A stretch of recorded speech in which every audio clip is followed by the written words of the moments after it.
आज हमारा टॉपिक है बच्चियों के घरों में माओं की इंटरफेरेंस या बच्चियों की माओं के घरों में इंटरफेरेंस शादी के बाद। सो आज हमारे साथ यहाँ मौजूद है सवेरा हमसे कुछ डिस्कस करना चाहेंगी। शायद इनकी बातों से कुछ सीख सके हम सब। जी सवेरा साहब। जी वालेकुम अस्सलाम। मेरी शादी को 3 साल हो गए हैं। तो शुरू में तो बिल्कुल सही था, बिल्कुल सही चलता रहा। फिर क्या हुआ कि मैं हर बात अम्मी से शेयर करती थी, अम्मी मुझसे डिस्कस करती थी, हर बात अम्मी को बताती थी, ये काम कर रही हूँ, वो काम कर रही हूँ। अम्मी मुझे बोलती थी नहीं बेटा ये काम नहीं करो, ये काम करोगी तो सास सर पे चढ़ जाएगी, हस्बैंड का ये काम नहीं करना, वो नहीं करना। तो मतलब ऐसा ही चलता रहा, घर पे झगड़े होना शुरू हुए। ज़ाहिर है हस्बैंड बोलते थे कि सास भी बोलती थी कि घर का काम नहीं करोगी तो ज़ाहिर झगड़े ही होते हैं और तो कुछ नहीं। फिर घर पे झगड़े होना शुरू हो गए। अम्मी बोलती थी हर हफ्ते हमारे घर पे आ जाओ, घर पे यहाँ आके रहो। ससुराल वाले मना करते थे, हस्बैंड भी मना करते थे कि वहाँ रुकना नहीं रात, लेकिन अम्मी बोलती थी नहीं रुक जाओ। फिर ऐसे ही मसले बढ़ते गए और मतलब कि बहन के ससुराल में जाना हो तो वहाँ पे उनको अम्मी लोगों को इनवाइट किया हो तो अम्मी मुझे बोलती थी तुम भी साथ चलो बहन के ससुराल, तुम भी। ससुराल वाले बोलते थे नहीं हमें तो इनवाइट नहीं किया, हम कैसे जा सकते हैं। लेकिन नहीं, अम्मी की ज़िद की वजह से मुझे जाना पड़ता था। तो घर पे मसले बढ़ते गए और क्या हुआ कि मेरी डिवोर्स हो गई। और बेटी है अब 4 माह की। अब अम्मी के घर पे हूँ। तो इसी वजह से माँ को चाहिए कि अपनी बेटी को समझाए कि बेटा ससुराल वाले जैसा बोलें वैसा करना चाहिए। आपको ऐसा लगता है कि आपकी अम्मी की वजह से यहाँ तक पहुँची? अम्मी की वजह से भी, और मुझे भी ये लगता है कि मुझे भी हर बात शेयर नहीं करनी चाहिए थी अम्मी की। और अम्मी भी समझा सकती थी मुझे कि आप हर बात मतलब कॉम्प्रोमाइज़ करो ससुराल में, लेकिन नहीं, अम्मी ने कभी ये नहीं बोला। अम्मी बोले नहीं मैं खिला लूँगी, आप आ जाओ, मैं कर लूँगी। तो माओं को चाहिए कि हमेशा बेटियों को यही बोलें कि अपने घर में रहें, अब कॉम्प्रोमाइज़ करें, वहाँ एडजस्ट होने की कोशिश करें। देखिए इनकी कुछ बातें तो सही हैं, लेकिन हर लिहाज से कॉम्प्रोमाइज़ करना भी जो है ना, ये भी बड़ा ख़तरनाक होता है।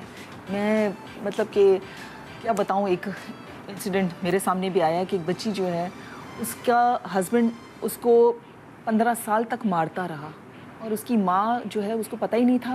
और उसकी माँ ने क्योंकि उसको वो सबक पढ़ा के भेजा था कि नहीं बेटा कुछ भी हो गुजारा करो, देखो इधर आओगी तो एक छोटे मॉन्स्टर को छोड़ के तुम बड़े मॉन्स्टर में फंसोगी। जैसे होता है ना, छोटे मतलब एक मॉन्स्टर बेयर करो बजाय बहुत सारे मॉन्स्टर्स को मुंह देना पड़े, पकड़ लें।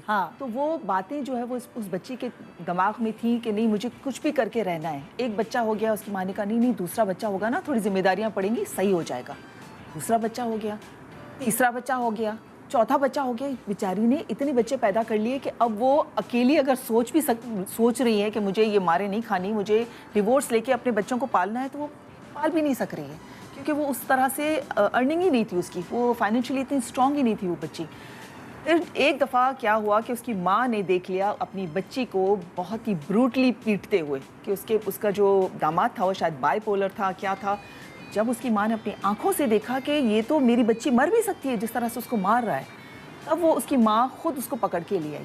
तो कुछ हद तक तो ठीक है, माँओं की इंटरफेरेंस अच्छी नहीं होती है, लेकिन बच्चों को थोड़ा सा बैलेंस तरीके से आप, पहली बात तो ये है कि अपनी बच्चियों को सिर्फ शादी एक ज़िंदगी का गोल ना बनाएं, उनको अपने पैरों पे खड़ा होने दें, ताकि कल को अगर कभी उसको लगे भी कि हाँ मैं कुछ बर्दाश्त कर रही हूँ, कुछ ज़्यादा ही बर्दाश्त कर रही हूँ, मुझे इस एब्यूसिव रिलेशनशिप में नहीं रहना, तो वो कम से कम अपनी ज़िंदगी तो गुजार सके, वो निकल सके, अपने बच्चों को पाल सके। मैं आपसे ये एक सवाल पूछना चाहती हूँ। आपने रियलाइज़ किया, जो कि हम सुन ही रहे हैं, कि गलत था वो, उस वक़्त आपको नहीं सुननी चाहिए नहीं, अब रियलाइज़ की बात, और अपना दिमाग इस्तेमाल करना चाहिए था, क्योंकि आप उस सिचुएशन को भी देख रही थी और बात भी सुन रही थी।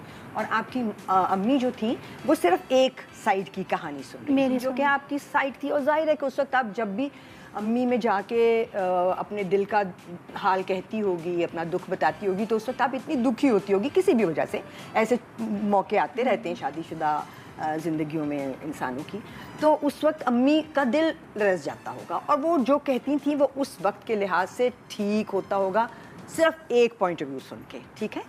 उनकी सिर्फ ये गलती थी, आपकी गलती ज़्यादा थी, बड़ी थी, क्योंकि आपको पता था कि वहाँ पे 4 दिन बाद हम ठीक भी हो जाते हैं, और जब हम ठीक होते हैं तो मुझे इतना बुरा नहीं लगता।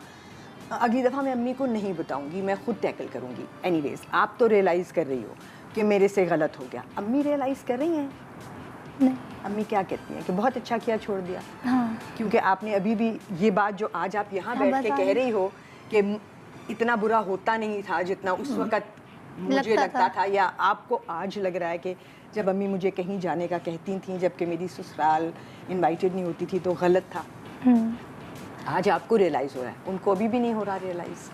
असल में मैं बताऊँ होता क्या है, होता ये है, फॉर एग्जांपल मैं अगर अपनी मिसाल देती हूँ, मुझे एक सर्टन एज पे, यंग एज में ना छोटी छोटी बातें भी बहुत बड़ी लग रही होती हैं, जब आप मैच्योर नहीं होते।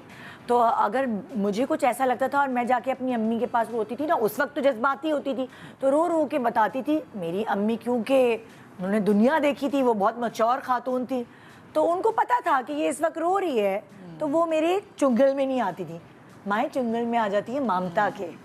और वो उनको अपना दामाद बुरा लगने लगता है कि मेरी बेटी के साथ उसको रुला दिया, दिल दुखा दिया। 2 दिन बाद बेटी ने फिर दामाद के साथ हा हा हो ही करना है, वही रोमांस, वही प्यार मोहब्बत, और माँ के दिल में बात आ गई, और माँ के दिल में आ गई बात, तो माँ नेगेटिव होती जाएगी, सास के लिए भी दामाद के लिए भी, अगर माँ समझदार नहीं है। मेरी अम्मी कहती थी अच्छा हाँ अच्छा सुन लिया, अच्छा भाई मेरा मुझे बोर नहीं करो, मुझे नहीं सुना। उनको पता था कि मुझे कैसे टैकल करना है, तो मैंने अम्मी को बताना ही छोड़ दिया। फिर मेरी अम्मी बन गई मेरे अब्बू। अब मर्द इतना ज़्यादा इस चीज़ में इतने इमोशनली इन्वेस्ट हो नहीं सकते, तो अगर मैं अपने दिल का हाल अब्बू को कहती थी तो वो सुनते थे और हाँ अच्छा अच्छा हाँ सही है, बुरा हुआ, मुझे सुकून भी मिल जाता था और मेरी बात भी ख़राब नहीं होती थी। तो बेसिकली अम्मा, या तो अम्माएँ बहुत अक्लमंद हो या फिर बेटियाँ अक्लमंद हो। अगर माएँ अक्लमंद हैं तो बेटियाँ नहीं है, तो जैसे मेरा वाला केस था, निभ गई मेरी। लेकिन अगर माएँ अक्लमंद नहीं है, फिर बेटियों को अक्लमंद होना बहुत ज़रूरी हो जाता है।